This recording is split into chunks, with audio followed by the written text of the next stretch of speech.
Hello and welcome to the August edition of Community Connect by the Marshall Area Chamber. This month's guest is Cassi Weiss, and Cassi is the Director of Visit Marshall. Thanks for being here. Yeah, no problem. So as always, we're going to kind of kick off. It's a very convenient month to talk about events. Cassi, that's one of her focuses in the Marshall area. So let's kind of talk about July. A lot of things going on in July, and a lot of in-person events, which is good to see. Of course, the farmers market started up over the July 4th weekend. This is a very fun family event to go to, and it's always kind of fun to see the evolution of the produce that you see at these kind of things. It starts off with some kind of the basic fruits, and it kind of gets the corn, and eventually gets the pumpkins over October. So it's always a fun time. Of course, if you haven't been there before, it's in a parking lot between the YMCA and Schwann's. Maythac had a month's worth of concerts under the band shelter this year. Thankfully, last year this is something that didn't happen. So very popular event. Of course, the road was torn up a little bit. Wasn't the most convenient thing to go to, but I do know that the band shelter was full of good bands and a lot of good attendance. Did you make one of them? I haven't yet. It's a lot of fun. Normally there's some in August, so hopefully next summer we'll see a full slate of concerts. So one thing I do know you went to was the Pride and Tiger Foundation Golf Tournament, always one of the more popular tournaments in town. That was on July 12th. Fun afternoon. 25 teams were registered and a record amount of money was raised. Yeah. And Cassi was there. Cassi was, I think, one of the leaders on her team. Pretty sure we took all my shots. So. Later that week, Crazy Days was not only just downtown, but citywide. It was good to see the amount of people in downtown Marshall. And the things that brought out Crazy Days. Of course, there was a kiddie parade, a candy drop, and many other activities that brought a lot of those families that we missed last year. So I know the downtown businesses appreciated that. If you drove by Borch's all day long, you saw that their parking lot was packed. So good to have Crazy Days back in full force this year. On the chamber side of things, last week, we had the Ag Business State of Agriculture event, and this event brought in about 75 people. This is the fourth year we have held this event. It gives a really good glimpse of literally the state of agriculture as it sits right now, which seems to be different every single year. Of course, with COVID last year, and it was a whole different ballgame than it is now. Of course, right now it's just so dry, and that was the main topic this year, was just how dry it is and how much it's going to impact the crop and everything else with the lack of rain. So thanks to everybody that came on to that. Today is Tuesday, August 3rd, and we're at the very, very tail end of our summer activities. So fast pitch softball came to an end, baseball came to an end, and soccer came to an end. Fun times. I know Cassie's husband, Michael, a big fan of baseball. You're a big fan. You got a lot of friends, in all those sports. Sad to see him leave. Yeah. I loved T-ball was my favorite. Wednesday night T-ball. Right. Those were prime. Absolutely. A lot of different programs. Now we get like a 2-week break before our fall activities start. So vacations are happening, and then we'll come back in full force on the 16th for fall sports. So with that, as I mentioned earlier, Cassi is the Visit Marshall Director, and she's been in her position now for about a year and a half. So a lot of good things happening with the Visit Marshall staff going on right now. Tourism support grant has been something that you've been marketing and promoting. Can you tell us a little bit more about the tourism support grant? Yeah, so we started this grant actually before COVID started, and so then we kind of took a pause and we really dug into it and made it exactly what we wanted it to be. But really it's just a grant that helps provide financial or in-kind support to tourism projects. So whether that's assisting with new events, helping out with an established event, sports tournaments, tourist attractions, as well as local associations. Anyone that promotes or brings tourism to town is eligible to apply. By doing this, we're hoping to increase the economic impact of visitors, spending more money in town, generating more hotel stays, more media, and then overall just enhancing the quality of life in Marshall. So. Right. And how long has it been out now? We really started pushing it in January, okay. of this year, so Good. not very long. And who is eligible to apply? Yeah, so anyone that's interested in hosting an event, even if it's never been hosted before, just come to us and we're willing to help you with the funds, either financially or in kind with some marketing help. Or if you've hosted something already, for example, Light Up the Night, Sounds of Summer, Crazy Days, those are all ones that have applied. Those are very established events, but we still want to be a part of that. Some other things would be a local tourist attraction, for example, the Lyon County Museum, or like you talked about before, MAFAC doing the concert series. Both of them would be eligible and have applied. And then activity and sports associations. So examples being Marshall Baseball Association, the Trap Shooting Organization, and JO Volleyball. Great.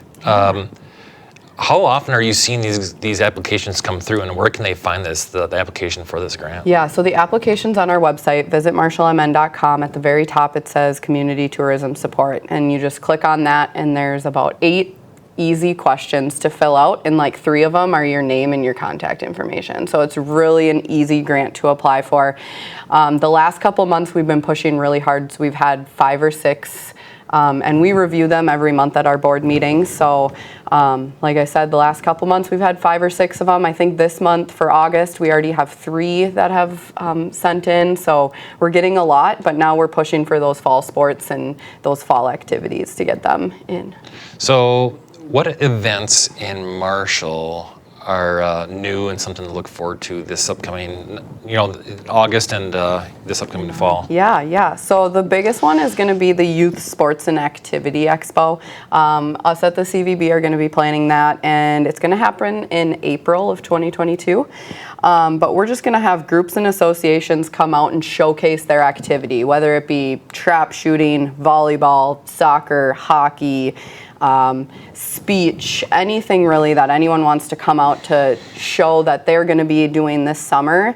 And then we're going to have the booths be interactive so that the kids can actually come out and, try kicking a soccer ball into the net or shooting a basketball into the hoop. And the kids can kind of see what they're interested in and then be able to sign up for all their summer activities. So we're going to be doing that in conjunction with Community Services with their booklet as that comes out. And just a good event for the kids and for all of our local places and associations, sports, all of those things to really showcase what they have. Mm-hmm. Yeah. What else I see on a daily basis, but what else does the Visit Marshall team do? Yeah, so we really are just here to promote the city of Marshall and bring in tourism. So that's why we work a lot with the events, the tournaments, and the sports and the activities, because they're bringing in majority of the people to town almost every day, summer, fall, winter, all year round.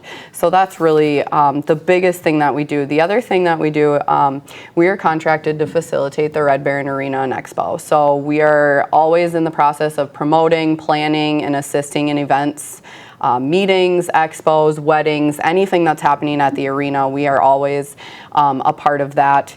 And then we do dasher sales, that kind of stuff for the arena as well. But really any visitor thing that you have, we're here to help with. So maybe you're planning a wedding, a class reunion, or you just have a family member coming to town, stop into our office and we can get you, packets of information to give to them so that they know what to do while they're here. Right. So, a lot of key relationships is here in town for someone in Cassie's position. The hoteliers, she has good relationships with our hoteliers. The coaches, you think about all the coaches that you have to work with for all the tournaments. Yeah. And then, of course, the wedding planners and the amount of restaurateur, the people that run restaurants. So a lot of key connections for you in here in town. One other event I want to bring up, too, is that next year, City of Marshall is going to be celebrating its 150th birthday. What do you call it? Birthday, maybe? Sure. So we're going to be planning a birthday party, actually. It's going to be in conjunction with Sounds of Summer, so it'll be in August of 2022. We're still in the early planning stages, but definitely want to save the date for that. It's going to be a pretty fun weekend. It will be, yes. It is something definitely to look forward to. Yeah. Well, good. Anything else you'd like to share today? I don't think so. Okay, great. Thanks, Cassie. So let's talk about some of the things that are going on in August. Of course, you think of August, you get one more month until school starts. Let's pile in as many things as we can, and Marshall does a good job with that. This Friday, the Prairie Home Hospice Ball is back at the Red Baron Arena. This is something that's normally in the spring, so if you're still interested, tickets are still available out of the Chamber and CVB office, and also, of course, at the Prairie Home Hospice office as well. The fair comes back next week, and this is and if you haven't looked at their website, if you haven't seen their schedule of events, it is definitely worth looking at. The Midway's coming back, the Demolition Derby, along with all the mini farm animals. What else is going on out there? Yeah, they have the Ralco Enrichment Center that has, I think, all the farm animals in there. There's concerts Friday, Saturday, and maybe even Thursday night too. Yeah. So lots of good music, and those are all free. Right. So yeah, can't really go wrong. Yes. Come on out to the Lyon County Fair. Bring some people into town and go to the Lyon County Fair as well. The following week, of course, is Sounds of Summer. This is something that was also on hiatus last year. The schedule, as I mentioned, for Lyon County Fair was loaded. This one is also loaded. It includes the Thursday night Relay for Life event at Independence Park in conjunction with Traveling Trivia that Cassie and her team, or her teammate, put on, and it's going to be out at Independence Park? Yeah, yep. So we're going to do it kind of by the chili cook-off, so you can get your chili and then sit down and fill out your trivia questions, and we'll have prizes and all that fun stuff. Yeah, so Traveling Trivia, if you're not familiar, has been around now for a couple of years, wildly popular. So it's exciting that this is something that they can do while they are out at Independence Park during the walk. That Friday, the following day, the 9th, the 19th, Yep. the 20th is that Friday, and it's the 9th annual Maha Scramble, which is on August 20th. My apologies. So that's going to be on that Friday. The Saturday is going to include the Shades of the Past car show, parade, a concert that evening, much more. What am I missing? I just know there's a ton of things going on. The inflatables, they have an inflatable event on Saturday, both at the parking lot of the Escape Spot and downtown. Right. That's maybe something to note too. This year, the Sounds of Summer, all of the activities are going to be in the Whitney parking lot, which is behind the downtown businesses. Right. So right. Just a little note there. Mm-hmm. Of course, all the food vendors that'll be out too, which generates a lot of excitement. Mm-hmm. Speaking of golf tournaments, the following Monday, the Marshall Hoops is having their inaugural golf tournament. That'll be on Monday the 23rd at the Marshall Golf Course. On the Chamber side of things, we are co-hosting a job fair along with Marshall Radio. It's going to be on Saturday, August 28th at the YMCA. It's going to be about the same time as the farmers market, so we're hoping that we get some traffic in from the farmers market as well. So if you're a business that's looking to sign up, it's not too late to get in. Call Aaron at 532-2282. And of course, if you're looking for work, or if you know somebody that's looking for work, businesses are really looking for workforce right now. Send them over. It'll be, again, on Saturday, August 28th. I believe the time is going to be about roughly from 9 until 3. Again, the job fair is at the same time as the farmers market, so you can hit both places at the same time. So all these updates and events, and there's a lot of them in August, and not only August, but if you look in the fall, you got the big marching band competition in September. You had all these fall sports, SMSU football and volleyball and Tigers sports. A lot of things going on this fall. Yeah, and I can't wait. MarshallMN.org, the visit website is visitmarshallmn.com. So check those out. A lot of events that are going on, and they will be on one or both of those websites. So thanks again, Cassie, for being my guest. Yeah. And thank you for tuning in, and we'll see you in September.